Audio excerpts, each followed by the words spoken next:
Bienvenidos a Tu Voz, Tu Voto, el espacio donde se destaca la participación activa en el panorama electoral y el ejercicio de la democracia. Aquí hablamos de debate, reflexión política e institucional y, por supuesto, de tus derechos. Qué gusto estar con ustedes nuevamente. Esto es Tu Voz, Tu Voto. Qué placer además compartir con gente querida, talentosa, que tiene mucho que contarnos en esta jornada de Tu Voz, Tu Voto. Empiezo por mi izquierda, su derecha si nos están viendo en pantalla, la querida amiga Lady Blanco, miembro del Consejo de Participación Ciudadana. Lady, querida, gracias por estar aquí con nosotros. Gracias por la invitación. A mi derecha, Maribel Reyes, abogada constitucionalista, especialista en diversos temas jurídicos, pero con énfasis en nuestra Carta Magna. Querida, gracias por estar acá. Muchísimas gracias, Catherine, y muy buenos días a todos los compañeros. Y el caballero honrado de esta noche, bendito entre todas las mujeres, César Dargan, vicepresidente del Consejo Nacional de la Empresa Privada CONEP. ¿Cómo estás? Gracias, Catherine, Maribel, Lady. Para mí un honor estar en una mesa mayoritariamente ocupada por mujeres brillantes. Finalmente, ¿verdad? Mire, Tu Voz, Tu Voto, además inició conversando primero con jóvenes y después con mujeres, y hablábamos de todos estos espacios de representación y también de la dificultad o no de las mujeres para hacer política. Definitivamente las conclusiones de aquel programa arrojaron que son muchas las dificultades, pero hoy vamos a hablar de transparencia. Hoy vamos a hablar de cómo la transparencia incide como un elemento fundamental, no solamente para que las elecciones luzcan confiables, competitivas, sino que sí, que tengan como un nódulo central ese elemento de transparencia en cada una de sus fases, desde las fases previas al proceso electoral hasta el propio día de. Estamos a una semana, además, en el momento que estamos grabando este programa, para la elección del 19 de mayo, y quiero arrancar con ustedes sobre por qué la transparencia termina siendo tan importante en este proceso de elecciones. Voy a arrancar con César, para que no diga. Adelante, César. Mira, podemos ver la transparencia desde diferentes ópticas y yo quiero enfocarlas por dos. Una es qué tan transparentes son los partidos y los candidatos en presentar sus propuestas y sus ofertas al electorado, y otra es el uso de los recursos en la campaña. Hace 4 años, cuando participamos en un diálogo con los observadores internacionales que vinieron, en aquel momento encabezado por el presidente Frei, nos decía, bueno, ¿qué opinan ustedes del proceso? Y le decíamos, el proceso será mejor en el momento en que no tengan que venir observadores internacionales, porque ya llegamos a un nivel de madurez en nuestro sistema de que las cosas funcionan.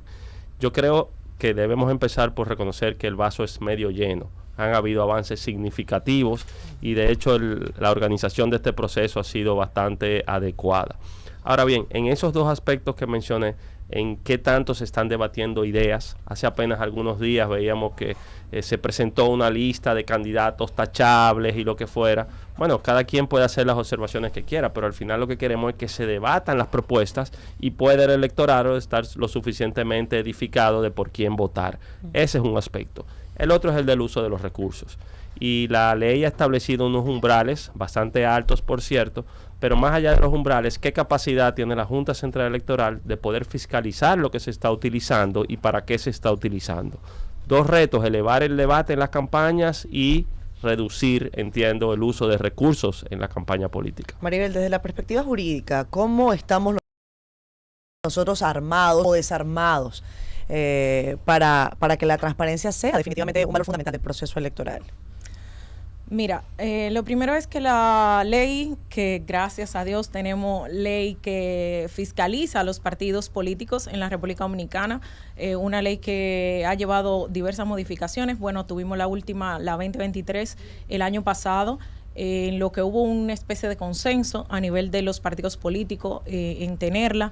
Y en ella habla sobre la financiación de los partidos políticos, y en esta financiación entonces está la parte de la transparencia. Creo que esto es un logro porque de esta parte podemos ver que ya los recursos utilizados por los partidos políticos podemos fiscalizar el uso de esos recursos. Entonces aquí podemos ver un poco de esa transparencia que se busca, de dónde se financian esos partidos políticos. Y ahí entonces podemos ver esa parte de esos recursos. Otra cosa que también podemos tener en cuenta es que la propia, incluso la Constitución, donde habla de los partidos políticos, también habla de que habrá una especie de financiación por parte del Estado. Correcto. Y lo vimos recientemente que incluso en los medios de comunicación se hablaba de las partidas que tenía que dar el Estado a través de la Junta Central Electoral para la financiación de las campañas políticas de los partidos previo a las elecciones, las cuales pueden ser incluso aumentadas. Depende a las necesidades que se tengan en las campañas políticas. En este caso, hubo 2 partidas, una que se hizo para la campaña de las elecciones de febrero y para la campaña de mayo. Y ahí los partidos tienen que tener no solamente que van a recibir unos recursos, sino que la transparencia no solamente es en la recepción de los recursos, sino también en la utilización de esos fondos públicos, porque no es solamente que tú recibes unos fondos y que sabemos de dónde provienen esos fondos, sino en qué cómo tú utilizas esos fondos públicos. Y también que los partidos, si reciben fondos, que no necesariamente sean fondos del Estado, sino que son fondos provenientes, ya sea de la empresa privada o de otras instituciones, tienen que declarar de dónde provienen esos fondos. ¿Y qué pasa con esto? Que entonces aquí estamos controlando de que no vengan fondos no deseados, claro, dígase fondos negros, a permear o a intervenir en las campañas políticas para beneficiar un partido, unos candidatos en contra de otros candidatos que simplemente se están beneficiando de forma transparente, de forma clara, con los fondos que sí han sido recibidos por las vías correspondientes. Entonces, legalmente tenemos blindado en el sector político dominicano, a través de la ley de partido político, la financiación de la campaña política. Aquí. Lady, desde la perspectiva de participación ciudadana, ustedes han hecho constantes llamados a la puesta en práctica de este concepto, de este valor. ¿Cómo están viendo ustedes el asunto de la transparencia, sobre todo para el proceso que estamos viviendo en República Dominicana, para no ser tan amplios? Mira, César decía, hay que ver siempre el vaso medio lleno. Y yo creo que es cierto, hay que ver el vaso medio lleno, pero también desde la perspectiva realista. No es cierto, o sea, no es que la ley no sea suficiente. Sí, la ley obviamente trata de persuadir el tema clientelar y de la corrupción dentro del proceso electoral. Sin embargo, no podemos decir que hay transparencia y que está blindado el proceso. Todavía la ley electoral tiene muchísimas oportunidades de mejora, como por ejemplo el tema de la transparencia, una de las oportunidades de mejora. ¿Por qué? Porque no hay sanciones reales dentro de la ley electoral. Hay sanciones administrativas que para un partido es irrisorio y para un candidato es irrisorio. Si tú violentas lo establecido, sobre todo con el tema de la proporción, el tope de gasto de los partidos, son 200, la pena máxima sancionada administrativamente son 200 salarios mínimos. Eso es nada para un partido político y es nada para un candidato. Sí es cierto, y yo creo que en tema de transparencia, yo creo que donde tenemos mayores virtudes es en el trabajo de la Junta Central Electoral. Poner a disposición un sistema integral de fiscalización, el CIFE, que le permite a los partidos políticos rendir cuentas de manera automatizada, que nosotros como ciudadanos podemos también ser parte de esa fiscalización al entrar a la plataforma y evidenciar en qué están gastando los partidos, si han entregado o no los informes que le corresponden por ley, y cómo ese presupuesto realmente se compara con lo ejecutado, ese presupuesto presentado con lo ejecutado. Actualmente todavía a la clase política, en términos de transparencia, nos falta mucho por encaminar. ¿Por qué? Porque actualmente, si tú entras a la plataforma, vemos que falta la Fuerza del Pueblo, como por ejemplo, ninguno de sus candidatos han presentado los informes de la pasada contienda electoral del PRM, el 95%, sin embargo todavía hay candidatos que no han presentado, y actualmente los candidatos que están debatiéndose en esta contienda electoral no hay un nivel de informe de fiscalización. ¿Qué quiere decir eso? Que nosotros no sabemos cuánto el Estado le ha entregado, que son recursos millonarios. Sin embargo, usted no sabe cuáles son esos contribuyentes de manera manera privada, que acceden obviamente también a apoyar a candidatos, pero tampoco ustedes saben qué está gastando estos recursos los partidos. ¿Por qué? Porque en el gasto, también en ese gasto que nosotros vemos, esos informes también hay que hacerle un estudio. Porque los partidos entregan, yo gasté 4 millones que nosotros vimos ahí en alimentación y bebidas, 4 millones en una candidatura. Pero además la ley establece, entonces, si no me equivoco, claro, incluso, que tiene que destinar entonces, tanto a educación y eso no se está haciendo. Tanto educación, nosotros luchamos para que también hubiera una financiación diferenciada para las mujeres y la juventud en campañas electorales. Sin embargo, realmente eso no se logró.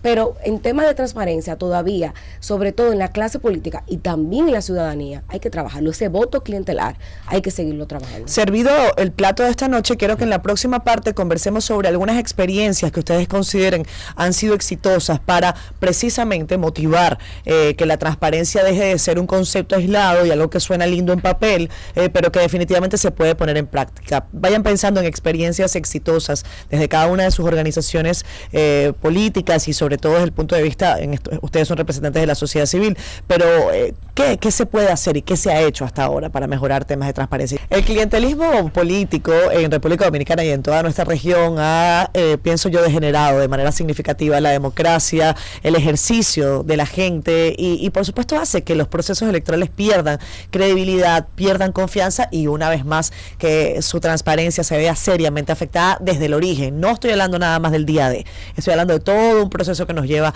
hasta el día de la elección. César, desde el Consejo Nacional de la Empresa Privada, ustedes me imagino que han evaluado el impacto de esto y sobre todo cómo se combate, ¿qué es primero? Muchas veces lo que hemos hecho es hacer empatía.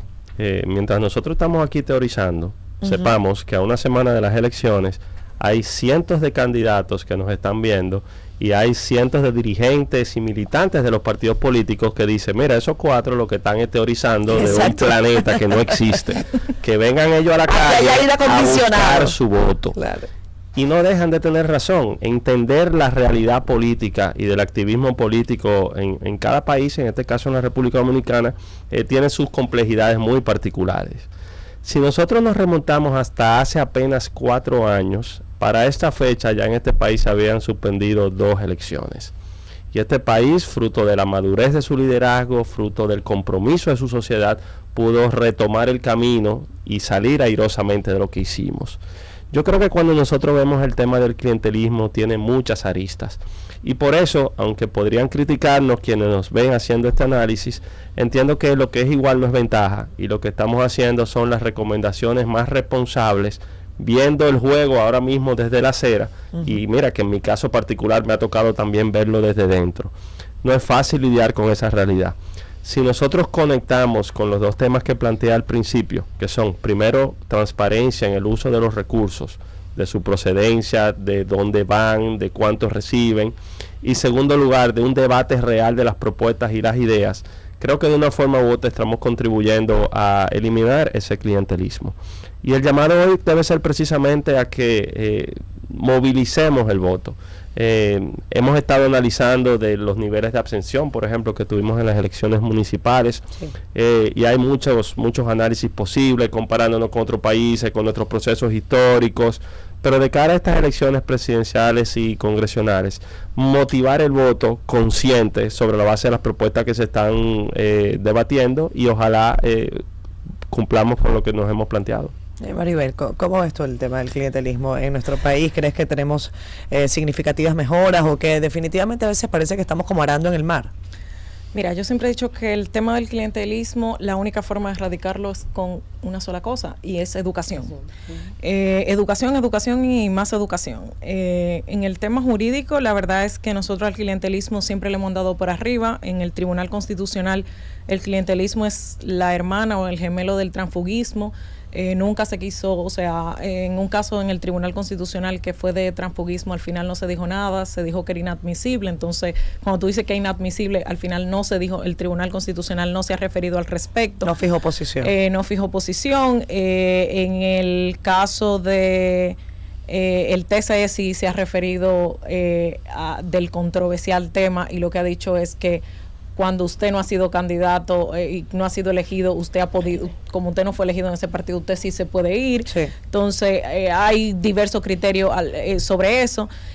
Yo creo que el clientelismo siempre va a ser dañino. Al final tú estás comprando y no está haciendo, no es nada bueno, pero yo creo que la única forma de tú erradicar el clientelismo es con educación. Yo creo que si algo hemos logrado en este proceso electoral y que no queda, y yo lo decía, que creo que la historia de la República Dominicana y sobre todo de los jóvenes, el aporte que estamos haciendo los jóvenes al futuro electoral dominicano lo marcó en los debates, y es que ya va a haber otra cosa, o sea, de cara al futuro, ya los jóvenes posiblemente tal vez, yo lo decía, no en el 2028, tal vez no en el 2032, pero posiblemente en el 2036 se decidan las elecciones, porque vamos a querer más. Ya no vamos, posiblemente tal vez la campaña de participación ciudadana ya no sea el picapollo o algo así, sino que sea qué propuesta te convenza más. Entonces, claro, ya ahí sería, ya sería que se erradicado. Entonces, cada día la sociedad dominicana va avanzando, y César lo decía en un momento que él comentó con los observadores internacionales, que mientras menos observadores vengan a República Dominicana es porque nuestra democracia va avanzando. Yo que trabajé con la OEA, en un momento hice diversas elecciones y decía, ¿por qué una vez fui a Nicaragua y éramos 300 observadores? ¿Y por qué fuimos a Chile y éramos 30? Y me decía Jimmy Carter, que viajé con él varias veces en observación, y me decía, porque el fortalecimiento de la democracia de Nicaragua no es el fortalecimiento de la democracia en Chile. Me lo demostró. Claro. Ya vemos lo que tenemos en Nicaragua y lo que tenemos en Chile. Sí. Entonces, en República Dominicana creo que eso va a pasar. O sea, lo que tenemos ahora no es lo que vamos a tener en un futuro, y lo digo, creo que el gran reto de nosotros como sociedad va a ser educación a nuestros ciudadanos, y en eso se va a erradicar el clientelismo. Lady, ¿cuál es la visión que tiene Participación Ciudadana sobre este tema además tan controversial? Mira, lo que pasa es que el clientelismo se tipifica de diferentes maneras y lo podemos visibilizar de diferentes formas. Siempre nos enfocamos en ese clientelismo que vemos en el momento, quizá en el momento de las elecciones, con la compra del voto o con la compra de la cédula. Es una forma clientelar, obviamente, del proceso electoral, pero hay diferentes tipos de clientelismo. Está el clientelismo que se da detrás de las pantallas o detrás, de sombra. Detrás de las cortinas. Sobre todo cuando hablamos del transfugismo. Hay mucho clientelismo detrás de un transfugismo, pero también está el clientelismo de una clase élite económica que también genera otros niveles de clientelismo. Yo creo que quizás, y Maribel dijo algo que es muy importante, y yo siempre lo he dicho, educación es fundamental. Para construir una mejor sociedad es imposible no a partir desde la educación. Pero no una educación cualquiera, porque no es que yo quiero que me ponga matemática, no. Es que tú me fortalezcas el tema de educación cívica, de educación ciudadana, que la gente entienda, porque hay mucha gente actualmente que no sabe lo que hace un senador, que no sabe lo que hace un diputado, que no sabe lo que hace el alcalde, y conoce una figura presidencial, porque obviamente somos un país hiperpresidencialista. Entonces, obviamente sí nos falta todavía educar en ese tema específico. Y sigo diciendo fortalecer las leyes electorales en el tema de las penas, sobre todo por el tema clientelismo. En la ley electoral, en el tema de transfugismo, o sea, es muy parca, no se tipifica como tal, porque obviamente también el Constitucional se ha cuidado mucho con el tema de poder cuidar un derecho fundamental, que elegir y ser elegible, porque tú no todo el que se va es un tránsfuga cualquiera. Claro. O sea, no todo el que se va es porque es un tránsfuga. Hay mucha gente que se va porque siente que su partido lo ha invisibilizado, entonces tiene todo su derecho de irse a cualquier otro espacio que le abran las puertas.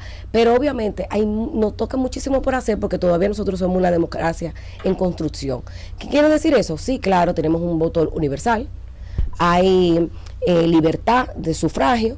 Sin embargo, cuando hablamos de elecciones libres y transparentes, todavía nos falta mucho, porque esa libertad está también focalizada en que el ciudadano pueda votar sin ningún tipo de obstrucción. Pero cuando tú tienes en los colegios electorales toda esta parafernalia de los diferentes partidos, la movilización para ayudarte a votar, tú no tienes un ejercicio libre de tu voto. Entonces, obviamente, todavía nos falta mucha educación y también un compromiso y una madurez política de todos los actores políticos del sistema. Me queda poco tiempo para este bloque, pero quiero que me digan rápidamente, quizás en 30 segundos cada uno, en algún momento en Tu Voz, Tu Voto se planteó la posibilidad, o más bien la idea de algunos de los invitados, de que quizás habría que plantear un sistema en el que en República Dominicana tengamos obligatoriedad de voto.